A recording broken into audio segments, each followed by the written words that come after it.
আমি তাহাজ্জুদ নামাজ পড়তে পছন্দ করি, কিন্তু আমার বাবা মা আমাকে বারণ করে। এই অবস্থায় আমার করণীয় কি? তাহাজ্জুদের নামাজ পড়া খুব সওয়াবের কাজ, কিন্তু বাবা মার নির্দেশ মানাটা ওয়াজিব, আবশ্যক কাজ, ফরজ কাজ। তো বাবা মা যদি আপনাকে নফল কাজ করতে নিষেধ করে, তাহলে বাবা মার নির্দেশকে অগ্রাধিকার দিতে হবে। বাবা মা যদি আপনাকে এমন কাজ করতে নিষেধ করে যেটা করা ফরজ, তাহলে আবার তাদের কথা শোনা যাবে না, কারণ ফরজটা আল্লাহর নির্দেশ।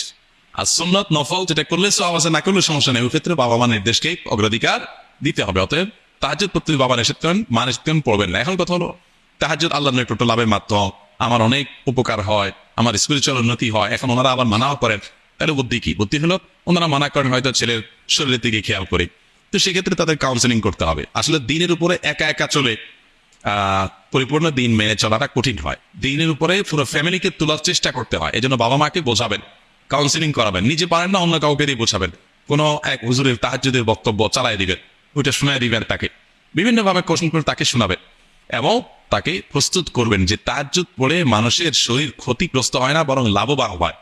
আপনার মা আপনাকে তাহাজ্জুদ পড়তে বাধা দেয়, আপনি নিশ্চয় হয়তো 11টা 12টা সব, হয়তো আমাদের সমাজের সাধারণ কালচার ওকে বললাম, যদি আপনি রাতে তাড়াতাড়ি 9টা 9:30টার ভিতরে শুয়ে পড়েন, এসা পড়ে সাথে সাথে আগে ভাগে খেয়ে নেন, মাকে বোঝান যে মা আমার 6 ঘন্টার জায়গায় 7 ঘন্টা 8 ঘন্টা ঘুম হয়ে গেছে, তখন আর মা আপত্তি করবে না। এই জন্য আপনার পক্ষ থেকে ওনাদের স্যাটিসফাইড করার জন্য উদ্যোগগুলো নিতে থাকেন। তবে নফলের ক্ষেত্রে বাধা দিলে মৌলিকভাবে তাদের কথা শুনতে হবে, তাদের স্যাটিসফাইড করে দেন, আপনি করবেন। আমার স্বামী আমাকে তালিমে যেতে নিষেধ করে, এখন আমি কি তালিমে যেতে পারবো? মা বোনরা তাদের স্বামীর নির্দেশগুলোকে মেনে চলবেন, যদি অন্যায় কোনো নির্দেশ তারা না করে সেক্ষেত্রে। তো তালিমে যাওয়া এটা আপনার জন্য কতটা গুরুত্বপূর্ণ?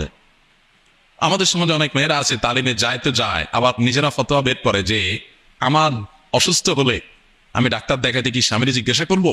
স্বামী যদি নিষেধ করে তারপরে তো আমার সুস্থতার জন্য ডাক্তারের কাছে যাবো, তাহলে আমি তালিমের জন্য, আমার রুহের চিকিৎসার জন্য আমি যাবো, স্বামী বাধা দিলেই শুনবো কেন?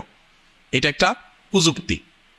কুযুক্তি এই জন্য যে সব ট্রিটমেন্টের জন্য তো স্বামীর নির্দেশ লঙ্ঘন করে আপনি বাইরে যেতে পারেন না। আপনি বিউটি পার্লারে যাবেন একটু সাজগোজ করার জন্য, আপনি একটু ওই যে কিছু আজাইরা ট্রিটমেন্ট আছে না, সেরকম কিছু ট্রিটমেন্ট করবেন, সেটার জন্য আপনি যাচ্ছেন স্বামীর নির্দেশ লঙ্ঘন করে। ইসলাম তো সেটাও করে না, আপনার জীবন হুমকির মধ্যে পড়ছে, এই ক্ষেত্রে স্বামী নিষেধ করলে আপনি জীবন রক্ষার জন্য যেতে পারেন।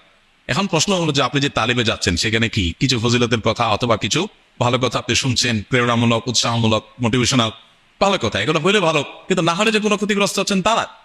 আবার যেগুলো তালিম করা হচ্ছে এগুলো আপনি বাসায় করতে পারেন চাইলে। আজকাল তো মিডিয়ার কল্যাণে, মোবাইলের কল্যাণে আপনি বাসা থেকেও সেগুলো করতে পারছেন, সেগুলোর উপকারিতা পেতে পারছেন। তাহলে আপনি স্বামীর নির্দেশ লঙ্ঘন করে যাওয়ার কোনো রাইট আপনার থাকবে না। যদি এমন হয় যে আপনি নামাজ কিভাবে পড়ে জানেন না, নতুন মুসলমান হয়েছেন, কোরআনটা আপনি সহি করে পড়তেই জানেন না, আপনার কাছে বাইরে যাওয়া ছাড়া কোনো অপশন নাই, তাহলে সেক্ষেত্রেও আপনি স্বামীকে কনভিন্স করে যাবেন। আর যদি স্বামী আপনাকে ফরজ কাজে বাধা দেয়, একবার নামাজ সূরাটা শিখবেন সেটাও শিখতে দেয় না, তাহলে স্বামীর কথা পাতা দেওয়ার দরকার নেই, ফেলে করবেন। এখন তালিম বলতে আমরা যেগুলো বুঝি সাধারণ তালিম, এই সমস্ত তালিমের মজলিসে যাওয়ার জন্য স্বামীর নির্দেশকে অবজ্ঞা করে আপনি চলে যাবেন না, এটা ইসলাম বলে না।